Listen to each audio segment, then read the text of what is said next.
if you were more in shape or exercised more often back when you were on a sports team, it's because of the social culture that was created on that team. He or she who takes action more quickly and more consistently tends to really stand the test of time. Ladies and gentlemen, welcome back to another very special, as always, episode of Next Level University, where we teach you how to level up your life, your love, your health, and your wealth. We hope you enjoyed our latest episode. It was last week's Meetup Monday, where we talked about how to stop allowing your past to control your future. Oh, yeah. Today, for episode number 589, we are going to talk about one underrated thing that will help you get to the next level. So that one underrated thing, spoiler alert, I'll tell you right out of the gate. So let's provide some context. So Kevin and I, as you know, have opened group coaching. We've got two groups going. One is called Ambitious Army. Yes. It's group one. And then the next one is Gratitude with Attitude. Yes. That's group two. And both groups are doing peak performance tracking with one KPI. KPI means key performance indicator.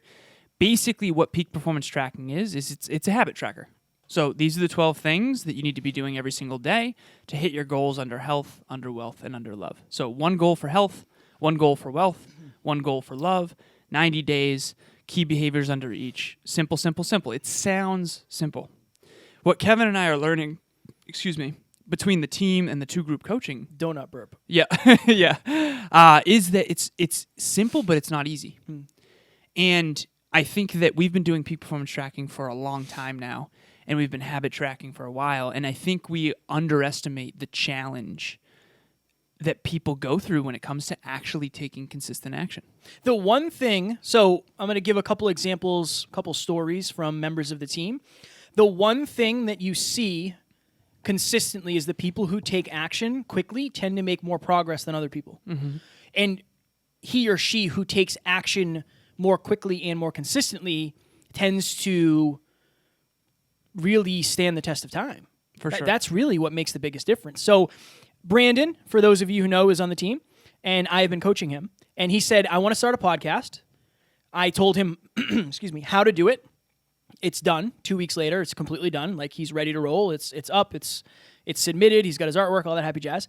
And he said, well, I want to get clients, and I want to become a stronger speaker. And I said, okay, well, this is what I would do. Because, again, I'm the tactic person. I like tactics. Mm-hmm. This is what I would do. I would take your phone, put it up in front of your face, and I would do a story, an IG story every single day. Right. What you're going to talk about, don't worry about it. Like, just put it up and see what comes out. If it's garbage, just do it again. Right. I think it's going to make you more confident because it's either going to go better or worse than you expected. And if it goes worse than you expected, you know that you have more work to do. But at least you have some certainty. Right. And he tagged me in the first one. So he started doing this after the team call, Saturday. Mm-hmm. So we're recording this on Monday. So he's been doing it for 3 days straight. Imagine what will happen if he does that for the next year every day. Just imagine how much of a different human being he'll be. And it'll only take him like 5 minutes a day. Max. And it'll get quicker. So for me, if I wanted to shoot a 30-second video to put on TikTok or put on my story or whatever, it would take me like 5 or 6 tries. Now I do it in one usually. Right. I just say like, okay, what do I want to talk about? Let me kind of think about it for a second, and then I just hammer it. Yep. The only reason, and again, usually when I try to say this, I jeff something in the episode. If you think I'm a good speaker in any way, shape, or form, the only reason is because I've been practicing for longer than somebody who you don't think is a great speaker. Right. 600 episodes, being on other shows, speeches, all that stuff. Jenna, another amazing member of our team, said she wanted to start a podcast. I showed her the ropes. I said, okay, let me know when this is done. She edited it. She did everything. Right. She did a great job with that. A week later, 2 weeks later, she's got a podcast and is now 3 episodes in or 2 episodes in. Right. We should really have the names of those. Let me get the names while you do this. Yeah, absolutely. So the main point here, though, is that how many ideas do you have up in your head that actually land and have you act on them? I think that all of us make a big mountain of a thing in our consciousness. We think everything's going to be harder than it really is, but we have to take that next action, that next domino. I remember, and I'm guilty of this too, I remember when I said that I would exercise every single day. So the gyms closed during COVID, and I remember when the gyms opened back up, I literally ended up in tears of joy driving to the gym because I just missed it so much. And I remember saying, I'm going to exercise every single day. I'm going to go to the gym every day for 40 minutes, just 40 minutes, but I'm going to do it every day because I want to prove that I'm grateful for my health. I got so humbled. I made it a few months, and eventually it was just, I remember at one point I literally said, Kev, can you please leave? I'm going to do sit-ups on the floor of the studio. That crunch out 20 minutes worth. Literally, because I just wanted to keep that promise to myself. At the end of the day, what we're really talking about here is the ability to keep a promise you make to yourself. When you say, I'm going to do an Instagram story today, do you do it? If yes, then you will build self-esteem and you will build momentum. If no, then you won't. It seems overly simplistic, but it is. All successful people have a bias toward action. All of them. If you can't take consistent action, there's no fix for that other than learning how to do it. I mean, if you're out there right now and you want to be a speaker like Brandon or like Jenna, and they jump on their Instagram story once a day, every day for the next 365 days, and you don't, no matter how much more you know or how much quote-unquote better of a communicator you think you are, it's not going to matter. The person who takes action will always win eventually. And I think it's really important to kind of understand that. You can listen to Kevin and I all day, and we hope you do, and we know we're going to try to add value to your life, and having a deeper understanding is so important because you can't make good choices otherwise. But you can have the best understanding in the world and still not take action. And I've seen that dozens of times. Well, so we have the ARC. Nick Cavuto taught us the ARC framework. So what our goal is to do is to raise your awareness, and then you have to make it a responsibility to do something with that new awareness, and you have to take that responsibility and make a commitment. Yep. So ARC, awareness, responsibility, commitment. You might, when it comes to weight loss, when it comes to fitness, most people could figure out how to do it. Right. When it comes to starting a podcast, like there's so many articles now that you could, again, reach out to me and I'll help you. Right. But there's so many articles where you might be able to figure out how to do it on your own. I think a lot of us know what to do. My question is, what would it take for you to start taking consistent action? Maybe you don't feel quote unquote motivated or inspired. Okay, but what could we shift in your life that would make you feel that way? Maybe it's just you don't have enough of a pull. Maybe you don't have enough necessity. Jenna's show is called Unstick Yourself. Brandon's show is called Decide and Design. And then Tiffany's show, who's coming out also, is called The Goal Getter's Guide. You know what I'm saying? Congrats to them. Yes, congrats. One, it's interesting because a mighty oak starts with an acorn. That one action that they all took, it could grow into a mighty oak. The question is, can you be consistent? Can you show up every single day, or every single week in this case as a podcaster? Yeah. And will you be around in 10 years? Will this podcast still exist in 10 years? I know that sounds so heavy, but at the end of the day, this is a game of staying power. It's who can start the quickest, like we're talking about, and then who can stay the longest. Because it's interesting, like, if you were to look at the first episode of this podcast, Kevin and I were not very strong speakers. We weren't, like, terrible for beginners. We were just beginners. But if you and I were to be interviewed by that version of Alan and Kevin, it would be very clear to Kevin and I that we're new.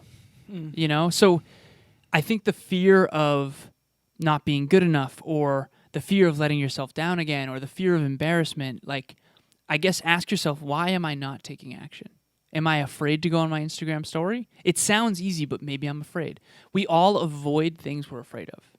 And so I think you got to dig into that as well. Ladies and gentlemen, if you are watching this or listening to this, it's obvious that you want to get to the next level of your life. We can help you get there faster. In 3 months from today, your life can look completely different. Here's how. Group coaching. Here's what you're going to get. So you're going to get bi-weekly calls with Kevin and myself. You're going to be on a team of 10 like-minded, growth-oriented individuals. You're also going to be in a WhatsApp chat with Kevin and I and the entire team, 24/7 access to chat. Also, you're going to get bi-weekly progress reports and peak performance tracking. Guys, this is a great opportunity for those who can't afford one-on-one coaching with Alan and myself. We have helped dozens and dozens of people get to the next level at this point. Go to nextleveluniverse.com, click group coaching, or find the link in the show notes. Talk to you soon. And I think the beautiful thing is I was afraid to do it too. I'm still afraid to do certain things, but there's things now that I take a very Evan Carmichael approach now. When somebody says, I want this result, I say, go do this. Like, I'm giving you the answer. This is the answer. If you want to become a better speaker, just speak every day. Right. And now we live in this amazing technologically advanced time where you literally have an audience in front of you at all given time. Right. That's never happened before. Ever. I don't care if 5 people see it. That's 5 more people than would see it if you were speaking into the mirror. Right. So it really is a matter of, with the technology, with the privilege that we have, specifically if you live in this country, in America, you have the opportunity to do so many things, but you also have the necessity to form discipline because there's also a million other things you can do on this phone. Right. So how often, if you look back in your past, and I think this is a good frame, how often did you immediately take action on things, and what were they? Because you know how a lot of people start some things and they'll go like a week, 2 weeks, 3 weeks. What caused you to take action? Right. Mostly social. In my opinion, Yeah. I think it's almost always something social. And to be honest, if you look at Brandon, Tiff, and Jenna, they're a part of a community of podcasters. Yeah. So it's usually, and I didn't mean to answer your question because I want the listeners to contemplate that. Dare you. But if you're out there right now, if 4 of your best friends are in great shape, I guarantee you that you are doing something fitness-wise. Guaranteed. We are very social creatures. And that's actually why we're doing this episode, because you want to believe you can be consistent on your own, but that's part of the problem. When I used to hang out with a lot of people that weren't consistent, I struggled with consistency. Now we have a culture of consistency. So, I mean, literally on our team, the least consistent person on our team this week still had a 69%. That means that 69% of their habits they got done, and there's 12 of them. There's 12 habits. It's amazing. But that 69%, I guarantee you, is far more than they used to do prior to being in a culture where, taking consistent action is a thing. Yeah, I think for me, that's what's helped me get to where I am. I just take action. For me, it's the lack of deeper understanding, usually. I usually don't know something. It's not even that I don't know what to do, it's that I don't know something exists. And Alan will be like, oh yeah, this is this. And I'll say like, oh, all right, let me figure out how to do that. Or I ask Alan, and Alan teaches me. Right. And then that's something I try to do every single day. People, when we're on other shows, they say like, well, what do you do? And how do you measure progress? And what are your schedule? And when we talk about our systems and the PPT and how we measure that, that is the reason that we're where we are. Right. That's the reason we've never missed an episode. Right. It's not, I mean, yeah, I think we're quite disciplined, but Yeah. it wasn't always that way. Go deeper. It's a lot easier to be disciplined when first you're clear on what you want. That's so easy to be disciplined when you know exactly what you're doing and why you're doing it. Right. If you don't know why you're posting on social media, if you don't have a frame, Right. then you're not necessarily going to know what you're doing.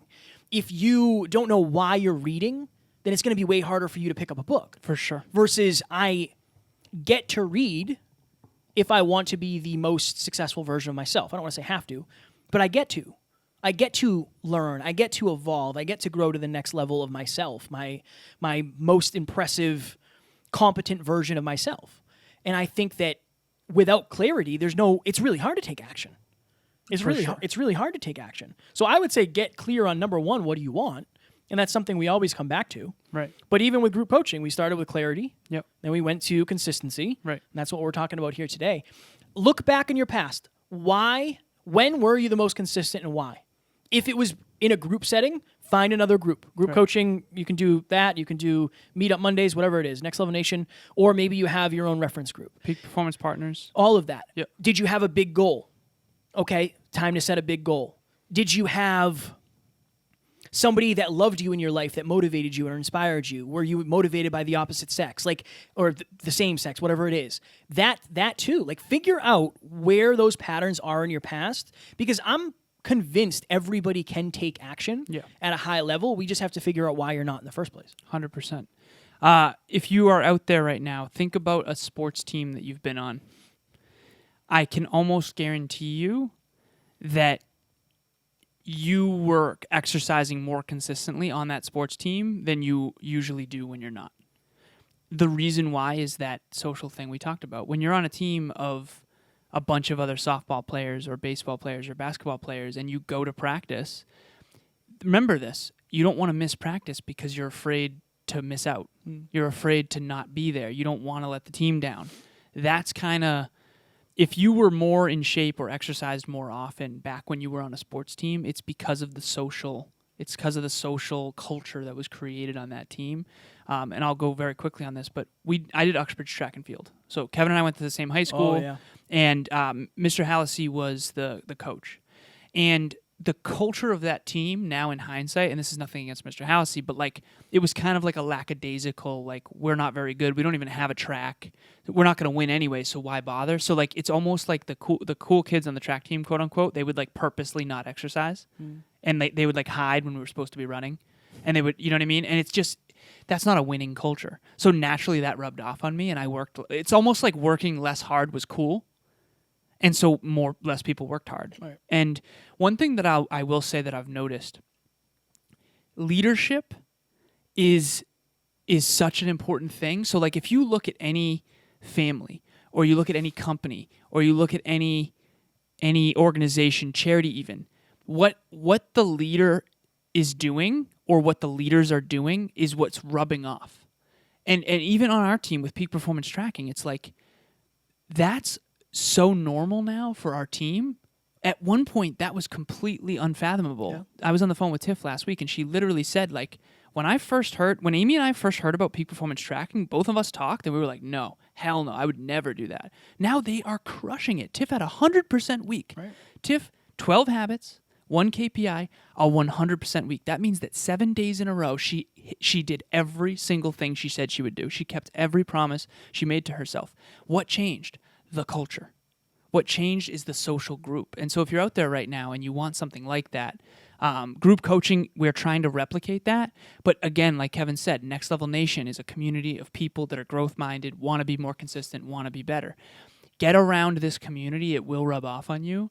And if it's not us, do it with somebody. And if you want group coaching, first link in the bio. We'll take you to the website. You can fill out the information there. It is a game changer. And a lot of it is the community, like Alan said. We have the WhatsApp group that's buzzing all day. People are supporting each other, and Alan and I are unreasonably overwhelmed trying to keep up with all the messages. But it's amazing. It's amazing. We wanted to build a safe community where people would help keep you accountable. They would help lift you up. They would help support you, but they would also challenge you when you needed a challenge. Right. And that's exactly what that group is. So if you are looking, it's the first link in the show notes. Click it. It'll take you to the website, and you'll see where to go from there. This team will kick off and start off the 90-day challenge, basically, on May 7th. Yes. So May 7th is the final day, the final cutoff, and it's first come, first serve because we're closing it right after that. Boom. Also, I want to give a shout out to my wonderful, wonderful girlfriend, Taryn. You notice I'm trying to be as more inclusive. So even when I said if you're motivated by the opposite sex, that's ingrained as like a saying to me, just like a saying. Right. But that's not for everybody. So I want to shout out to Taryn for always pushing me to be more inclusive and a better human and a better man and a better communicator. I love you so very much. It's huge. As always. I noticed that. I appreciate that. I appreciate that. I want to make sure that everybody in the community feels loved and supported and appreciated. We love everybody. As always, and I say it on every episode, I'll say it again. And I'll say it on the next one too. Oh, yeah? And I said it on the one before this. We don't have fans. We have family. We will talk to you on the next one. Talk to you soon. Bye.